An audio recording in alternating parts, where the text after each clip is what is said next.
A este videoclip lo he titulado Las macromoléculas de la vida, y lo que pretendemos en este videoclip es repasar cuáles son nuestras macromoléculas y compararlas a otro embeleco de los que a mí se me ocurren muchas veces, y en este caso estoy utilizando esta cadena de eslabones de cortinas de baño que me dio pena botarlas, y entonces encontré un uso para ellas, y eso es lo que vamos a hacer en el videoclip.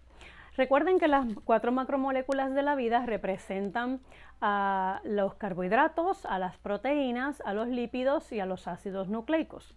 Así es que si esto fuese una cadena de carbohidratos, vamos a encontrar carbohidratos en los alimentos dulces, como por ejemplo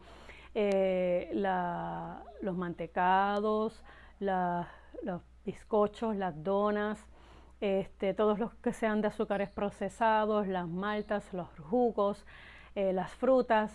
Si esto fuese una cadena de carbohidratos simple, pues sería una cadena de, por ejemplo, glucosa, que es el azúcar más simple que existe. Se compone de un solo monosacárido. En otras palabras, esto es un polisacárido. Si yo cogiese 2 eslabones, esto sería un disacárido. Y un ejemplo de un disacárido sería glucosa cuando se junta con fructosa. Glucosa es el azúcar tan simple que puedes ponértelo por vena para hacer el proceso del suero cuando estamos enfermos, ¿verdad?, y hospitalizados. No tenemos que digerirlo, y por eso es que se usa de esa manera. Mientras que la fructosa es el azúcar de las frutas. Si tengo muchos azúcares juntos, tengo entonces un polisacárido. No todos los azúcares son dulces, así que la mayoría de los polisacáridos que son complejos, como por ejemplo el almidón, la fibra, que es la celulosa, es un carbohidrato complejo, el glucógeno, que es la forma en que almacenamos el azúcar en el hígado, todos esos son carbohidratos complejos. Lo encontramos, por ejemplo, el almidón en la papa, en la pana, en la yautía, en el ñame, en la malanga, en la yuca, en las viandas. Lo encontramos en el pan porque está en la harina del trigo, lo encontramos en las pastas y un sinnúmero de productos que consumimos que contienen azúcar. Y debo decir también que los azúcares que son más complejos no son dulces, como por ejemplo el de la papa, pues ese no se considera dulce. Muy bien, si esto fuese una cadena de proteínas, las proteínas vienen en diferentes modalidades y vamos a ir viendo que si es una cadena lineal lo comparáramos con el pelo lacio. Si fuese una cadena convolutada o ondulada lo compararíamos con el pelo ondulado. Es que estoy tratando de ejemplificarlo con mi mano. Si fuese una estructura terciaria encontraríamos más convolutado y está más enredado, así como sería un ejemplo del pelo rizo. Si fuese, por ejemplo, cuaternaria la estructura, no la puedo representar correctamente porque son 4 cadenas, sería algo muy convolutado y muy comprimido, y eso sería el ejemplo de la hemoglobina en nuestro cuerpo, y sería el ejemplo del cabello kinky, ¿verdad?, que está bien enrizado. Esos serían entonces los ejemplos. Sabemos que esto es una cadena larga y la cadena se compone de muchos eslabones que forman ese polipéptido. Estamos hablando de los aminoácidos, así que cada grupito de estos eslabones es un aminoácido. Si yo cojo 2 aminoácidos los juntos, formo un grupito, ¿verdad?, de 2 aminoácidos. Normalmente lo encontramos en una cadena que llamamos los polipéptidos. Así es que los polipéptidos son cadenas que tienen muchos enlaces de aminoácidos. Recordarás que un aminoácido tiene un grupo carboxilo y un grupo amino. El grupo amino y el grupo carboxilo se juntan, se libera agua y se forma un enlace péptido. Por eso es que a esto se le llama un polipéptido, ¿verdad?, porque tiene muchos enlaces péptidos unidos. ¿Dónde encontramos proteínas? Pues las encontramos de origen vegetal, en las nueces, las encontramos en las semillas, en algunos vegetales de color verde intenso, como lo es el brócoli, como es la espinaca, como es recientemente la moringa, que es otra hoja que se consume con un alto nivel de proteínas. de origen animal, pues lo tenemos en la carne, en los huevos, en la leche, en el queso, ¿verdad? Y en los derivados de los productos lácteos. También debemos decir que hay proteínas que no son enzimáticas. Por ejemplo, el cabello es queratina, mientras que la piel tiene colágeno. Esas son proteínas, pero no son enzimáticas.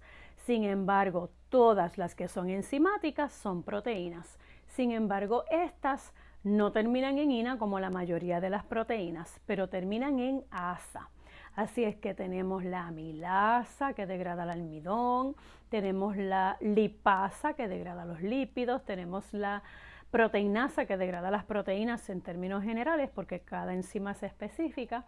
Y así sucesivamente, cada una de ellas va a ir rompiendo o descomponiendo. Eso lo vamos a estudiar con más detenimiento un poquito más adelante. Lo importante es que las enzimas todas son proteínas, aunque no todas las proteínas son enzimas. Y las enzimas pues todas terminan en asa, mientras que las proteínas terminan en ina. Y esas son asociaciones ridículas que podemos utilizar, ¿verdad?, para poderlo memorizar más fácilmente. Ok, si esto fuese entonces una cadena de lípidos, tendríamos entonces que se subdivide en ácidos grasos, uno de los eslabones, y glicerol. Los ácidos grasos y los gliceroles forman parte de los lípidos, y los lípidos son esas grasas que están presentes en las membranas celulares, muy importante, y las tenemos en nuestro sistema alimenticio como saturadas y no saturadas. Por ejemplo, si esta es una grasa saturada, es sólida a temperatura ambiente. Estamos hablando de la manteca de cerdo, estamos hablando de la manteca vegetal, por ejemplo, del coco, que es una grasa saturada, aunque es de origen vegetal. Estamos hablando también de la mantequilla, ¿verdad?, que la podemos dejar sólida fuera de la nevera y no se va a licuar. Contrario a la margarina, que esa es hecha de productos vegetales y esa sí se va a licuar. De manera que la que se convierte en líquido o está líquida a temperatura ambiente es una cadena de lípidos no saturados. La que es saturada la vamos a ver derechita. Si todos estos fueran carbonos, ella estaría toda ocupada de hidrógenos alrededor, en enlaces sencillos. Eso hace que la molécula sea muy estable y se quede derechita y se quede sólido a temperatura ambiente. Sin embargo, es muy dañino para nuestro cuerpo, así que no debemos ingerir grasas saturadas porque ellas se acumulan en nuestras arterias provocándonos arteriosclerosis, y esa es una condición que nos va a tapar las venas, las arterias, y vamos a tener un problema bien serio, ¿verdad?, con nuestra presión arterial y eventualmente con nuestro corazón. Así es que debemos entonces consumir las grasas que no son saturadas, por ejemplo los aceites. Tenemos aceites prácticamente de todas las semillas. Tenemos aceites de girasol, aceites de maíz, aceites de aguacate, aceite de semillas de girasol, de semillas de ajonjolí, tenemos aceites de algodón, y prácticamente todos los vegetales, en su semilla o en su nuez se le puede extraer el aceite. Y el aceite pues es fácil de reconocer porque es líquido a temperatura ambiente. Cuando lo vemos en una fórmula estructural, la molécula no es derechita, la molécula se curva porque ya tiene dobles enlaces. Al tener dobles enlaces, la molécula pierde su estabilidad y se curva. Eso significa que las enzimas lo pueden degradar más rápidamente y es mucho más fácil el proceso de rompimiento por las enzimas, y así el cuerpo no las acumula en nuestras arterias. Así que debemos patrocinar, ¿verdad?, estos productos de ácidos grasos que no son saturados. Si, por ejemplo, esta fuese entonces la cuarta macromolécula que vamos a estudiar, recordamos para repasar que vimos los carbohidratos, vimos las proteínas, vimos también los lípidos, y ahora vamos a usar los ácidos nucleicos. Si esto fuese una cadena de ácidos nucleicos, el ejemplo sería ADN, ARN, ATP, que vamos a verlo más adelante. Así que todas estas son moléculas que tienen bases nitrogenadas.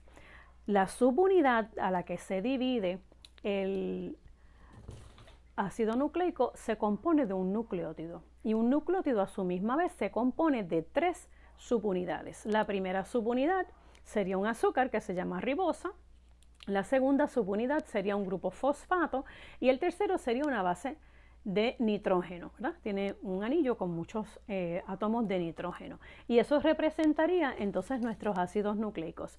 Son bastante más fáciles de aprender que las otras macromoléculas porque todo tiene que ver con núcleo.